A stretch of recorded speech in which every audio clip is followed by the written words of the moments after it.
আমাদের এই দেশে জাতীয় নির্বাচন, ত্রয়োদশ জাতীয় সংসদ নির্বাচন এবং গণভোট, এটা আমরা সকলেই জানি। আমাদের কাছে এরকম চিঠি আসছে এই বিষয়ে কথা বলার জন্য। আমরা হয়তো অনেক জায়গায় বলেছে, আমি আজকে বলার চিন্তা করেছি। তো এই ভোট হলো, এর অনেকগুলি ইসলামের দৃষ্টিতে ভোটের অনেকগুলি বিষয় আছে। আমি সবগুলি বলার তো সময় সুযোগ থাকবে না, এজন্য আমি তিনটা বিষয় বলতেছি। এই ভোট হলো একটা আমানত। কি একটা আমানত? এই ভোট হলো একটা সাক্ষী, একটা সাক্ষ্য দেওয়া। এই ভোটের মাধ্যমে নেতা নির্বাচন করা। এই তিনটা বিষয়ে আমি কথা বলছি। আমানত, এটা আল্লাহ তাআলার পক্ষ থেকে বড় একটা দায়িত্ব।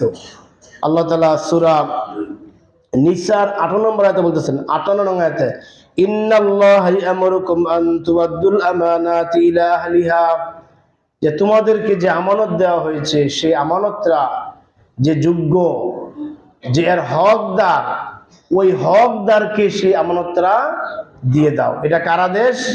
আল্লাহর আদেশ। ইন্নাল্লাহা ইয়ামুরুকুম, আল্লাহ তোমাদেরকে আদেশ করছেন, আন তুআদ্দুল আমানাতি, তোমাদের আমানতগুলো দাও, ইলা আহলিহা, যে যোগ্য তাকে দাও। এটা আল্লাহর আদেশ। আল্লাহ কিন্তু আমানত দেন কার কাছে? যে আমানতের বার গ্রহণ করতে পারে। যেমন এই আল কোরআন সূরা আহজাবের একবারে শেষ পর্যায়ে 72 নম্বর আয়াতে আল্লাহ তাআলা বলতেছেন, এই যে কোরআন, এটা আমার পক্ষ থেকে একটা বড় আমানত আমি দিয়েছি এমনদেরকে যারা এই আমানতের হকদার। বলেন সুবহানাল্লাহ। কারা? আল্লাহ বলতেছেন, ইন্না আরাদনাল আমানাতা আলাস সামাওয়াতি ওয়াল আরদি ওয়াল জিবালি ফাআবাইনা ইয়াহমিলনাহা ওয়াশফাকনা মিনহা ওয়া হামালাহাল ইনসান। এই আল্লাহ তাআলার আমানতরা আল্লাহ আসমানকে দেন নাই, জমিনকে দেন নাই, পাহাড়কে দেন নাই। কেন দেন নাই? এই আমানতটা রক্ষা করার মতো যোগ্যতা পাহাড়ের, জমিনের, আসমানের নাই। আছে নাকি? নাই। ওয়া হামালাহাল ইনসান, মানুষকে আল্লাহ তাআলা এই আমানত দিলেন, এই কোরআনকে আমানত গ্রহণ করার জন্য মানুষ যথেষ্ট। সুতরাং এই ভোট হলো আমানত, যিনি প্রাপ্য আপনি তাকে দিবেন। কথা বুঝে আসছে কিনা? আমি সংক্ষেপে শেষ করতেছি। 2 নম্বর কথা হলো, ভোট হলো সাক্ষী। এই সাক্ষীর বিষয়ে আল্লাহ তাআলা অনেক কথা কোরআনে বলেছেন। যেমন সূরা বাকারার 283 নম্বর আয়াতে আল্লাহ বলতেছেন, ওয়ালা তাকতুমুশ শাহাদা, তোমরা সাক্ষীকে গোপন করো না। যেখানে যেই সাক্ষী দেওয়ার সেই সাক্ষী দাও। অর্থাৎ ভোট যদি সাক্ষী হয় তাহলে আপনাকে কি করতে হবে? ভোট দিতে হবে, ঠিক কিনা? যেহেতু সাক্ষী, এটা আল্লাহ বলতেছেন, ওয়ালা তাকতুমুশ শাহাদা, ভোট দাও। আর যারা ভোট দাতা, সাক্ষ্যদাতা, তাদেরকে ক্ষতিগ্রস্ত করা যাবে না, ধমকি হুমকি দেওয়া যাবে না। যে আমাদের এই মার্কা যদি ভোট না দাও তাহলে 13 তারিখ খবর আছে, এরকম হুমকি দেওয়া আল্লাহ নিষেধ করেছেন। ওয়ালা ইয়াদুরু কাতিবুন ওয়ালা শাহীদুন, আল্লাহ সূরা বাকারার 282 নম্বর আয়াতে বলতেছেন, ওয়ালা ইয়াদুরু কাতিবু ওয়ালা শাহীদ, যারা সাক্ষ্যদাতা তাদেরকে যেন কেউ কোনো প্রকার হুমকি দুমকি না দেয়, ক্ষতি না করে। এটা কিন্তু আল্লাহর বিধান। আমরা কিন্তু বুঝি না, যা খুশি আমরা তাই বলে ফেলি, করে ফেলি, ভাবি যে আল্লাহ তাআলা ধরবেন না। আল্লাহ তাআলা বান্দার প্রত্যেকটা কাজের জন্য আল্লাহ ধরবেন কিনা? কাকে হুমকি দিয়েছ, কার বাড়িতে হামলা করেছ, কাকে খুন করেছ, কিয়ামতের দিন আল্লাহ সব ধরবেন। দুনিয়াতে আল্লাহ নাও ধরতে পারেন। আল্লাহু মুখরিজুম মা কুনতুম তাকতুমুন, সূরা বাকারা আল্লাহ বলতেছেন, আল্লাহ তাআলা হলেন সেই সত্তা যিনি তোমার সমস্ত অপকর্মগুলি কিয়ামতের দিন সবার সামনে মুক্ত করে দিবেন। বলেন নাউজুবিল্লাহ। সমস্ত অপকর্ম, যত বড় অপকর্ম তুমি করেছো সবগুলি বের করে দিবেন। এই সাক্ষীটা, এই যে একটা ভোটটা হলো আমাদের হাতের কাজ, আমরা হাত দ্বারা দিব, সাক্ষী দিব। এটা সেই যে বিখ্যাত একটা হাদিস, মান রাআ মিনকুম মুনকারান ফালিয়ুগাইয়িরহু বিয়াদিহি। এই হাদিসটা আপনারা অনেকবার শুনেছেন, যে যখনই তোমরা কোনো অন্যায় কাজ হতে দেখবে তখন তুমি সেটাকে প্রতিহত করবে হাত দ্বারা। এই একটা হাতের ব্যবহার কিন্তু আমরা সবসময় করতে পারি না, কারণ সবার হাতের ক্ষমতা সবসময় আসে না। আসে নাকি?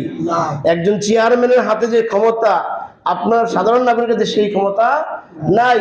একজন ডিসির কাছে যে ক্ষমতা, একজন সাধারণ মানুষের কাছে সেই ক্ষমতা নাই। প্রাইম মিনিস্টারের কাছে এই ক্ষমতা, অন্যান্য অনেক কাছে সেই ক্ষমতা নাই। কিন্তু আগামী 12 তারিখ আপনার হাতে আল্লাহ তাআলা একটা ক্ষমতা দিয়েছেন, মান রাআ মিনকুম মুনকারান ফালিয়ুগাইয়িরহু, সেজন্য হাত দ্বারা প্রতিহত করে। এই আমলটা আপনি করার সুযোগ পাবেন, ঠিক কিনা? এই জন্য সেই সাক্ষীটা আপনাকে সেই সাক্ষীর জায়গায় দেওয়া লাগবে। 3 নাম্বার হলো নেতা নির্বাচন। এই ভোটের মাধ্যমে আমরা নেতা নির্বাচন করি। এই নেতার ক্ষেত্রে আল্লাহ তাআলা কোরআনে বহু জায়গায় বলেছেন, ইয়া আইয়ুহাল্লাযীনা আমানুত্তাকুল্লাহ ওয়া কুনু মা'আস সাদিকিন, হে ঈমানদাররা তোমরা আমি আল্লাহকে ভয় করো, আর যারা সাদিকিন সত্যবাদী তাদেরকে তুমি বেছে নাও তাদের সাথে থাকার জন্য। বলেন সুবহানাল্লাহ। তাইলে সত্য সঙ্গীটা বাছার দায়িত্ব আল্লাহ আপনাকে দিয়েছেন এই ভোটের মাধ্যমে। এরপরে আল্লাহ বলতেছেন, ইয়াউমা নাদউ কুল্লা উনাসিম বিইমামিহিম, কিয়ামতের দিন হাসরের ময়দানে প্রত্যেকটা মানুষকে তার নেতা সহকারে ডাকা হবে। অত্যন্ত কঠিন কথা, কিন্তু যেই দুনিয়াতে যে যার নেতৃত্ব মেনেছে ওই নেতার পিছন থেকে দাঁড় করানো হবে। যেই ব্যক্তি ফেরাউনকে গ্রহণ করেছিল তার কাতারে ফেরাউন থাকবে, সে ফেরাউনের কাতারে থাকবে। বলেন নাউজুবিল্লাহ। এখন বলেন কোন মানুষ যদি ভুলক্রমে হোক, আর তখন কোনো ভুলক্রমে হবে না, তখন যেটা সত্য সেটাই হবে। একটা মানুষ যদি ফেরাউনের কাতারে থাকে, আবু জেহেলের কাতারে থাকে, আবু লাহাবের কাতারে থাকে, মুহাম্মদ সাল্লাল্লাহু আলাইহি ওয়াসাল্লামের কাতার বাদ দিয়ে, মুসা আলাইহিস সালামের কাতার বাদ দিয়ে সে যদি ফেরাউন, আবু জেহেল, নমরুদের কাতারে থাকে, তার কপালে কি জান্নাত না জাহান্নাম? এই নেতা নির্বাচন করা হয় এই ভোটের মাধ্যমে। সময়ের সংক্ষিপ্তর কারণে আর বিস্তারিত বলতে পারলাম না, এই জন্য আমরা আগামী 12 তারিখ ভোট দিব। আমাদের একটা স্লোগান কিন্তু আছে না, আমার ভোট আমি দিব। বলেন, আবার বলেন।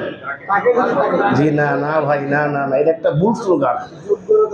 এই স্লোগানে কিন্তু 2013 সালে আমরা দেখেছি 151 জন অটো পাস হয়ে গেছে নি। আমরা 18 সালে দেখেছি দিনের ভোট রাতে হয়ে গেছে।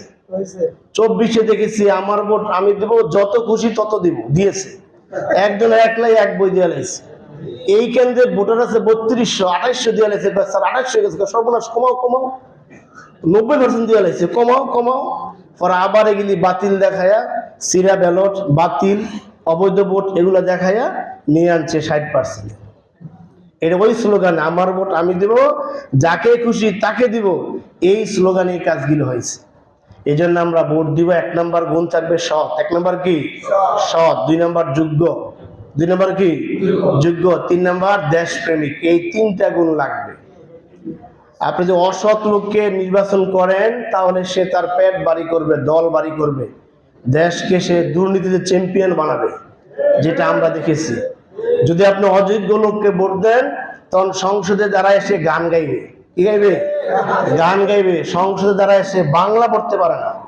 দেখছি না আমরা এমপি বাংলা পড়তে পারে না। হায় রে ভাই, সে নাকি আমাদের এমপি। সংসদে গাড়িয়া গান গায়, মাথার মধ্যে ফেরি করে বিদ্যুৎ বেছে।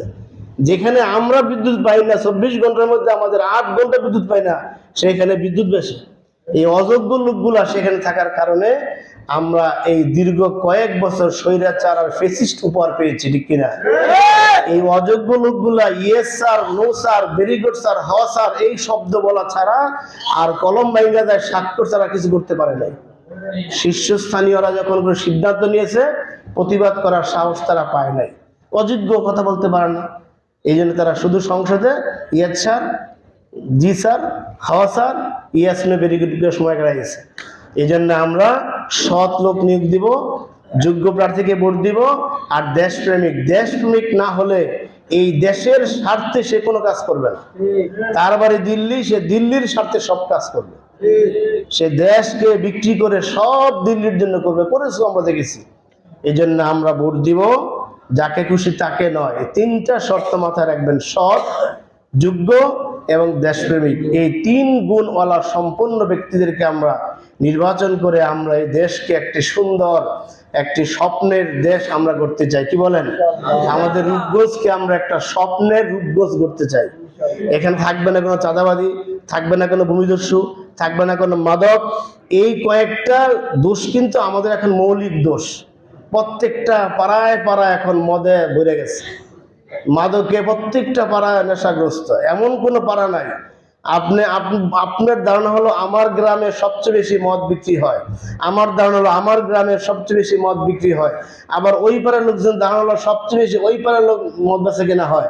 আবার যারা পশ্চিমে আসেন তাকে ধারণা হলো আমাদের সনফারে বেশি মদ বিক্রি হয়। তার মানে পুরো রূপগঞ্জে মাদকে আসর আছে, ঠিক কিনা? ভূমিদস্যু তো আছে, বালু আর বালু দেখা যায়। এই জন্য আমরা সৎ, যোগ্য এবং দেশপ্রেমিক লোকদেরকে আমরা আগামী 12 তারিখ আমরা ভোট দিব। কেউ ভোট দেওয়া থেকে আমরা দূরে থাকবো না। আর সরকারের পক্ষ থেকে নির্দেশনা আসছে, গণভোটে আমরা হায়ের পক্ষে আমরা রায় দিব, যে হায়ের পক্ষে রায় দিলে আমরা একটা সুন্দর নতুন একটা বাংলাদেশ পাবো, যেই বাংলাদেশটা আমরা শুধু আকাঙ্ক্ষা করি। এটা সরকার মহোদয় আমাদেরকে এই কথাগুলি বলার জন্য আমাদেরকে চিঠি দিয়েছেন, আমাদেরকে এরকম নির্দেশ দিয়েছেন। এই জন্য আমরা বললাম, আল্লাহ তাআলা আমাদের সকলকে বুঝার তৌফিক দিন, আমিন।